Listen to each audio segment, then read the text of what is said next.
and everything, I want to take a moment. Yeah, I know this is kind of annoying, but I do want to take this chance to thank you. Literally you, watching this video right now, thank you.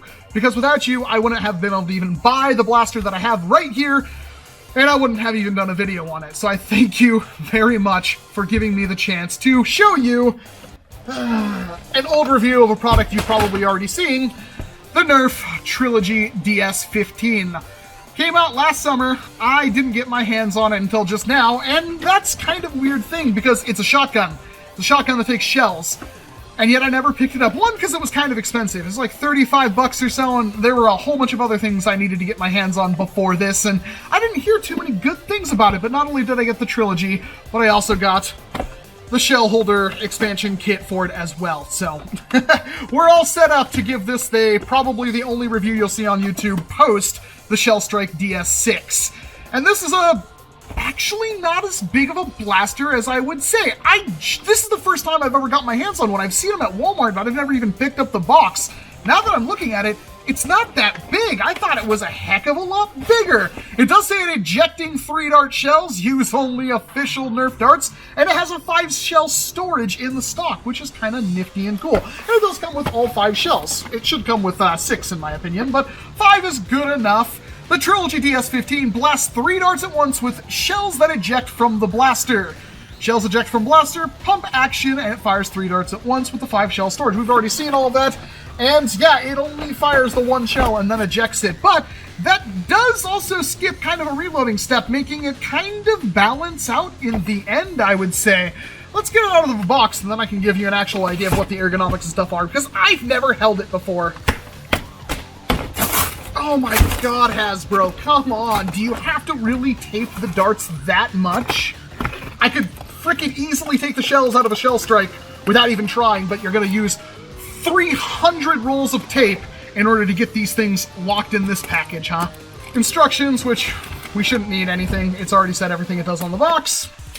And the blaster itself. And let's see how this thing feels. It's got the same kind of weird, uncomfortable looking grip that the Delta Trooper kind of started with, and it's not bad. It's functional. It's not great. Front grip is actually pretty small, which doesn't feel great either. And the blaster is pretty thick. I don't know if you can see that. It's pretty darn big. Interesting design choices with this one, and for those of you that have been paying attention, this thing has a slightly bigger plunger tube than the Shell-Strike, but not by enough, so I'm curious to see how the range claims are going to go. Again, there were no range claims in the box, so even though it's an Elite, I'm gonna guess it's gonna be way under 70, and, well, we can directly compare it to the Shell-Strike, because I haven't had one of those now. Pry it back, and it does that. Wow, that was kind of weird. It looks like it shot that closed and pushed that back. Let's grab ourselves a shell here filled with Elite darts. Yes, I will try to use the Elite darts as well. So it shouldn't theoretically matter how I put this thing in there. If I kind of put it in a little wonky. Yeah, it just kind of... Well, that's interesting. Prime it forward. It should be completely sealed. Fire it. That seemed to hit a bit harder than the Shell-Strike, and then it should eject the shell out.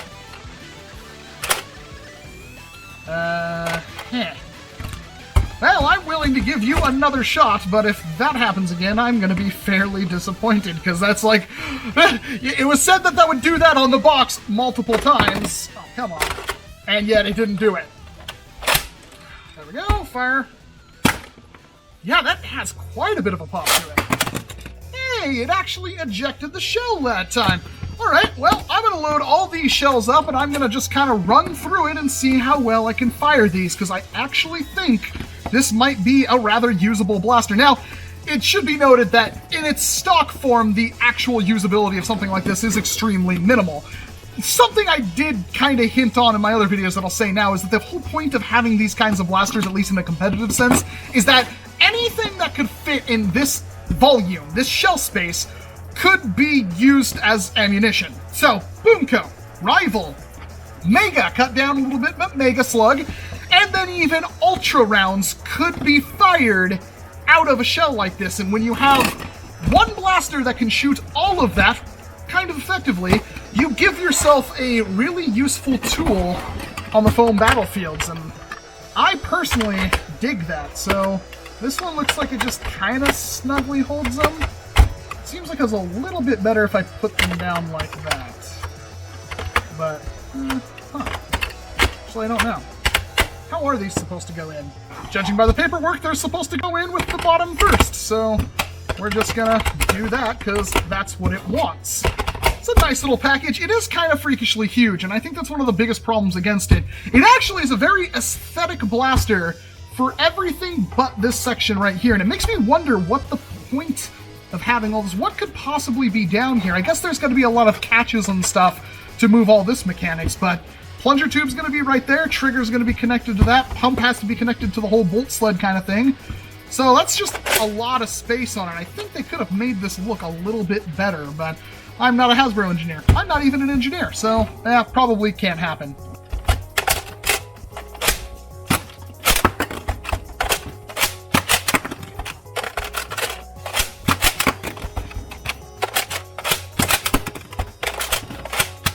Oh, the last shell! I loaded it in backwards! Oh, but, man, that felt pretty damn good.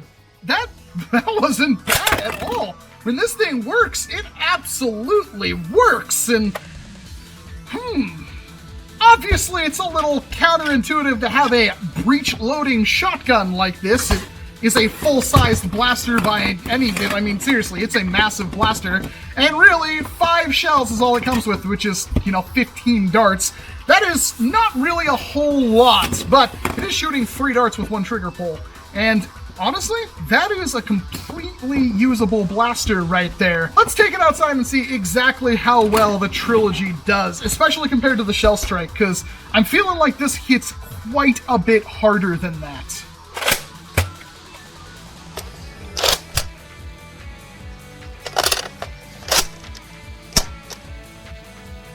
It's pretty good, except for that.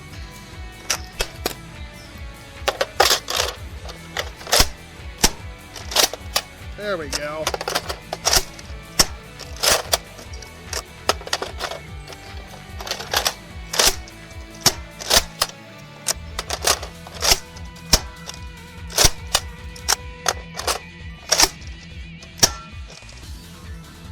Well, those are all pretty darn good shots. Let's see how it compares to the good old Shell Strike. Yeah, it would help if I primed it. Yep, the Shell Strike does seem to be noticeably weaker.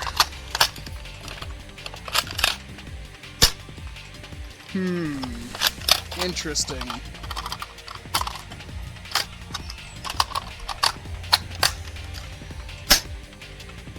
Well, that one was just horrible. All right. I forgot I had that in there. That was fun. Let's see how it does. A little bit better of a spread and kind of an accuracy test. Well, one of the darts hit the door. I am arcing it slightly, and I'm only hitting the very bottom of the door, but still, that is, I would say, effective for a shotgun. Surprisingly enough, this is what I would call a typical engagement range, and that's not bad at all.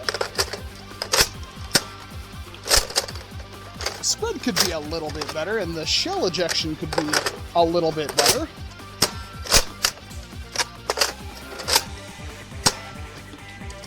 But, all in all, it's actually not a bad blaster. Oh, if I arc it, I can get some really heavy hitting shots. Okay. Wow. Surprising. Well, this is an interesting blaster. How am I supposed to do this? Because of course I like it. I mean, there was no chance I wasn't going to like it. I think my main issue here is I wasn't expecting to like it as much as I did. Now, in terms of upgrade potential, there's not a whole lot. It's got a slightly bigger plunger tube than, say, the Shell Strike, and the Shell Strike shoots slightly softer than this one. And the actual ejection and everything like that, yeah, you could probably put like a big box hopper up here, but I think that would make it pretty unwieldy. The pump grip is not comfortable in my opinion at all. It could be substantially bigger. I honestly don't know why they didn't just... They could have just made something that went all around up here. In fact, I'm still kind of wondering if it isn't possible to get like a 3D printed just big boy grip and fix that, because that would actually fix the silhouette of this blaster a lot. This actual silhouette is perfect if you remove that grip. It looks amazing in my opinion. And the shell storage in the back works really good. Just about everything on the Trilogy works how you would suspect it to. The actual shell ejection is a little hit and miss sometimes, which can be a little annoying. That being said, when it works, and you can actually slam off shots really quickly with this thing.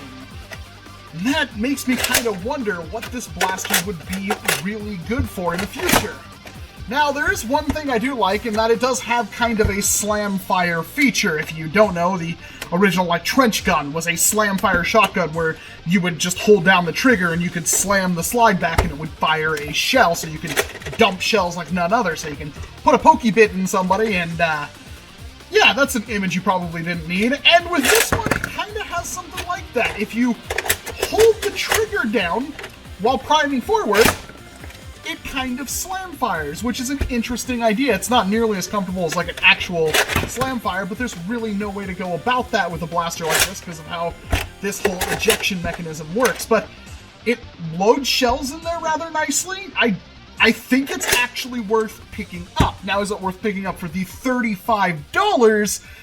I don't really think so. I paid $25, and I would definitely pay $20, $25 for this blaster. You gotta remember, the 5 shells alone is probably worth at least $10 to most people if you're planning on getting invested in the shells. Now, if you want this for like a super competitive blaster, like HVZers, I don't think you're going to want to go anywhere near this thing. I know, it's a shotgun, you want shotguns for zombies, but it's not an effective shotgun for zombies, in my opinion, and you're going to lose the shells, and the shells are expensive. It's just not worth your time. What this would be really good for is like a sidearm. I mean, it's huge, but if you want to use this as a secondary, have this slung somewhere, have a strap for it, that would be rather useful, because it would be really easy to just dump a shell in, have it loaded, and when you need it to, bring it up, fire it, do that, you know, have it go on its merry way. You can even leave the chamber open like that, so the next time you need it, you can just dump a shell in there, and you're good to go. And for quick games, where everybody else is trying to reload magazines and stuff like that, well, you only usually need 1 dart for a tag, and this shoots 3 in 1 trigger pull at a decently effective range. If there's any close quarters at all, just peeking around the corner a little bit and firing a 3-dart spread is going to be really effective. You don't really have to second guess yourself. I used the Sledgefire a lot in Dart Wars when I used to go there, and it was pretty good at what it did, because that's almost all close quarters. And this is definitely stronger than the Sledgefire, at least in its stock form. The Sledgefire has way more upgrade potential, this doesn't. But the real competitive use for this, if you really wanted to use this in HVZ, or some other specialty game mode, is the fact that, yes, you can print out shells, if you have a 3D printer or access to a 3D printer. And that gives you a lot of different options, because many game modes will have different effects for different ammunition. And you could very easily shoot Ultra, Mega, you know, half darts. 6 half darts out of one of these brass would work pretty good. 6 half darts out of one of these would be pretty good if it was brass or something like that, because again, the effective barrel is really only down at the very bottom. Boomco, there's a large variety of ammunition you could fire out of something like this. Yeah, you'd have to cut down a Mega, but a lot of people do that already anyway, so it's not a big deal. Or, you know, if this was going into Shell Strike, it would work perfectly. And that is the idea of what shotgun-like blasters would be really good for, because at any moment you can change a blaster almost completely just by switching what dart is in it, and then you could also switch it into like a long-range mode, because you're having the entire pointer tube for 1 dart and stuff like that. This does have an air restrictor, so you can, and I completely neglected this on the Shell Strike, but you can single-load a dart into it. It hits elite ranges. It's not bad. It's under 70 FPS, like 65, 68 on average, which is not bad at all for what it does. I wouldn't recommend doing that, but it is a thing you can do. All in all, I think the Trilogy actually did deserve a chance to sit on this workbench, and I'm glad I got a chance to take a look at it, and I thank you all very much for your support and letting me know that I should pick up a Trilogy. I know this review is a little bit late, but I really like to get your feedback down below on what you think about the Trilogy, because I know a lot of you recommended I pick one up, and I'm kind of glad I did. Overall, I think it's a cool blaster. It's just going to need some tweaking. Like, this has to get changed to something big and chunky that goes around. Like, and this is not working. This doesn't make me feel like a man at all. So let me know. But otherwise, I'm Walcom S7. Thank you very much for watching this video, and of course, I hope to see you in an entirely different one.